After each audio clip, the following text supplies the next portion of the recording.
questions from the audience. I'm sure they got to the champ. Yes, sir, right in front. Can I have a mic? Yeah, speak loudly.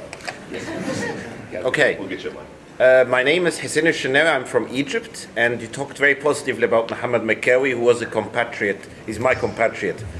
Okay, start again. No, just keep going. Okay, my question is, you talked about camaraderie in the last Muscular development issue between you and Muhammad Makawi. Don't you think that we are missing this in the sport these days? This is number one. And number two, what is the ultimate message or the things you have learned from bodybuilding that have been reflected to your life? Thank you very much. Yeah, my brother here from Egypt. Yes. The home of the magical Egyptian, Muhammad Makawi. Man, yeah, let's give him a hand. That's right. He beat my tail all over Europe. When I was 23 years old, Muhammad just waxed me left and right.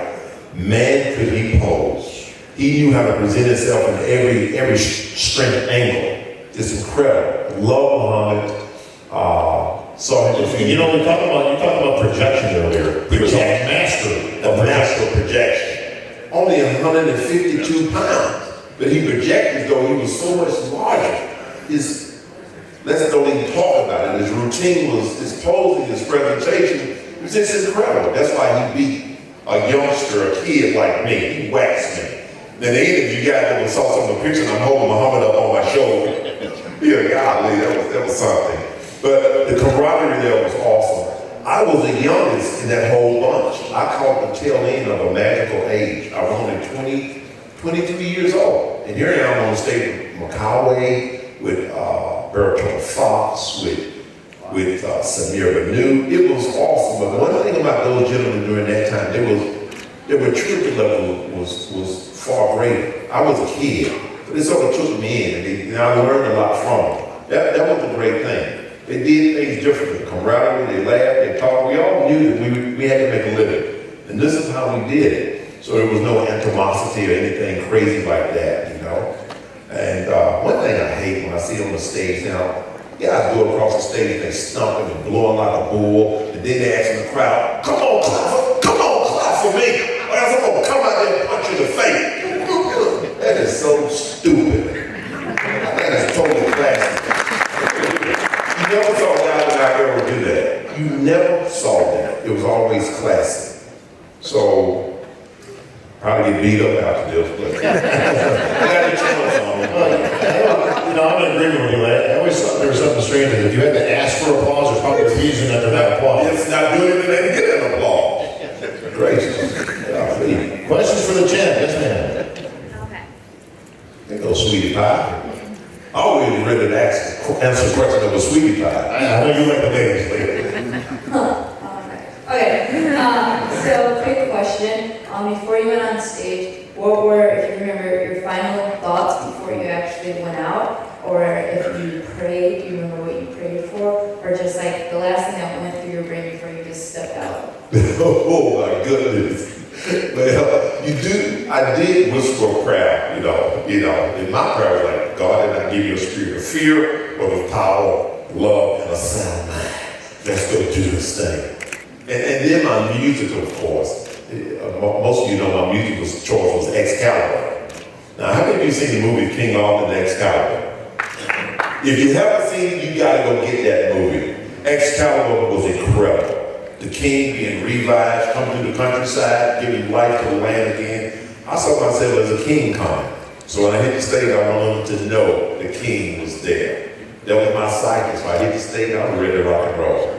Okay. The king was definitely there. You last Olympia, you know, you went out, you decided to go out on top. And when I say you decided, you didn't have to retire. You had no injuries to speak of. You were healthy, you were on top. Dorian Yates, brand new guy, was coming in, and he was good, but you just beat him. What made you decide when to say when to call it that? You know what? Over my fireplace, right? I had 8 Olympians. There was not enough room for no more. That was a sign. And then I also knew that, okay, it was time to use my faith and my talent in other areas. So we then went off to doing the TV show on ESPN. You had shown on the Trinity Broadcast Network. Then I was appointed as chairman to the President's Council.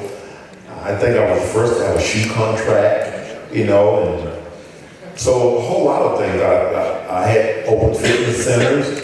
I did those type of things and did commercials. So it was time to use my energies in other areas. Because what else you gonna say? You ain't won Olympic 9 times. Well, let me ask, did you actually consider going for 9? Like No. So you were done. I was finito, finished. I was eating Happy Meals with my son and daughter. There was enough of that. Did winning number 8 make that decision easier? Meaning, if had you lost hypothetically, is that something you got to come back? You got to win the title, or would you walk away at that point? Finished is finished. You know, I've always been a realist. Matter of fact, when I was training for the NBC Nationals back in 1982, training for the show and so forth, and Shirley, my girlfriend at that time, I said to her, I said, you know something? If I don't win this show the first time around, I'm not doing it again. I was a realist. I've always felt that either you have it or you don't have it. If you don't have it, hey, but what I did consider was, listen, I put a lot of hard work into this physique, so I was already being looked at to sign a contract as far as becoming a professional wrestler.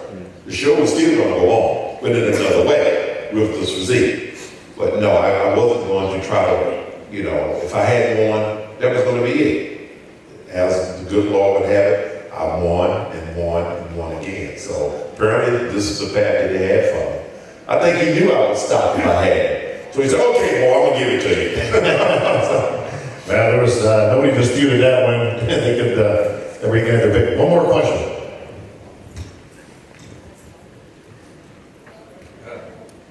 As a struggling pro wrestler, and I'm trying to bulk up now, I've been acting, you know, been getting real serious with lifting. About a year and a half now, I've lost over 17% body fat in 4 months, and now I'm trying to bulk up. What kind of good advice can you give me for actually mass bulking out? Because my personal trainer is trying to keep me under 10% body fat. He's trying to bulk me up at the same time.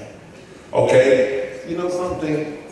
That is the same way that I put on my muscle size. I've never gained a lot of body fat. I've always kept my body fat low. I mean, that's my genetic blueprint. So as you also would know in years past, you never saw any of the past athletes having to bulk down for a show. Arnold got bigger as he trained up. Robert Robinson got bigger. Frank Zane got bigger. We never got 40 pounds, 50 pounds overweight and had to rope ourselves to death and eat like a mice to train down. That never happened in our era. So you're moving in the right direction. He's got, if you can hold your body fat around 10%, 12%, and continue to add good quality muscle size, you're good. You know, you don't want to get in a hurry. It takes time to develop good quality muscle. That's why none of us ever got torn up. We stayed in one piece. So you're good. Just don't get crazy because you're in control of your physique. You're in control. You got your nice tapering waist, your shoulders are where they need to be. And then the other thing, you have to work within the confines of who you are. Frank Zane was never going to look like me or Arnold. So he took Frank Zane and perfected it. That's what you have to keep in mind. Compete against you, not to look at somebody else. Okay? Thank you. Great advice from the channel. Last question. He basically asked my question. I was going to ask Lee, how much weight did you put on during off-season? Because the guys today put on so much weight. I think That's a very good question. question. Because as we were saying, I kept the body fat. Let's say, for instance, when I trained for the last Mr. Olympia, I trained at 227 pounds. 257 pounds. 2 weeks before the show, I was still 257 pounds. I ended the show at 254 pounds. But what happened? The body composition. Kept the body fat under control. So for 8 months, I consistently trained, using the right training system, watching the body fat. So I redistributed the body fat and replaced it with good quality muscle over a period of time. So I never had to eat like a bird. I was eating as many as 350, 400 grams of carbohydrates a day. Only did maybe a half hour of aerobics, 15 minutes after morning workout, 15 minutes after the evening workout. But listen, what you're asking, you can also find in my certification program. I teach you training systems. I teach you how to eliminate body fat in a way that makes sense. All of that I teach. You will never get another certification program that can teach you what I teach. Go to Haney.com and you'll get it. I'm a witness here. I have no joint pain, and I'm pretty as I can be at the age of 55. Let's do it.